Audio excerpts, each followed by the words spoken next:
حالیہ پاک بھارت کشیدگی میں جہاں دنیا کی بڑی طاقتیں سوائے چین کے اور تمام اسلامی ممالک مسلحتاً خاموش رہے، وہیں ترکی واحد اسلامی ملک تھا جو بغیر ڈھکے چھپے کھلم کھلا پاکستان کے ساتھ کھڑا ہو گیا اور پاکستان کے موقف کی کھل کر حمایت کی۔ نہ صرف زبانی کلامی حمایت کی بلکہ عسکری طور پر بھی پاکستان کی امداد کی۔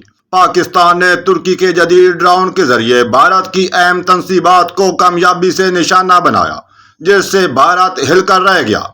ترکی کے صدر رجب طیب ایردوان نے پاکستان کو اپنا بھائی قرار دیتے ہوئے کہا کہ ترکی ہر صورت میں پاکستان کی حمایت جاری رکھے گا، جس نے بھارت کے اندر ایک ہنگامہ برپا کر دیا۔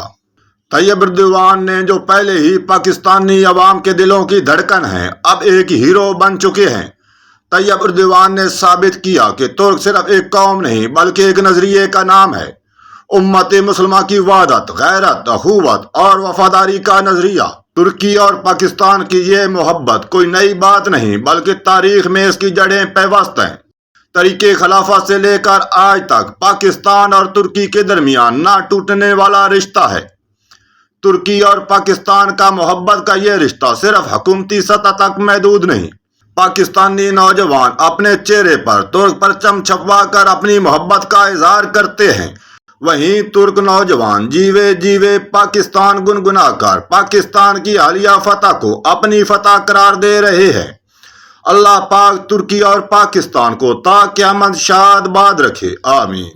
اس کے ساتھ ہی اجازت دیجیے، والسلام۔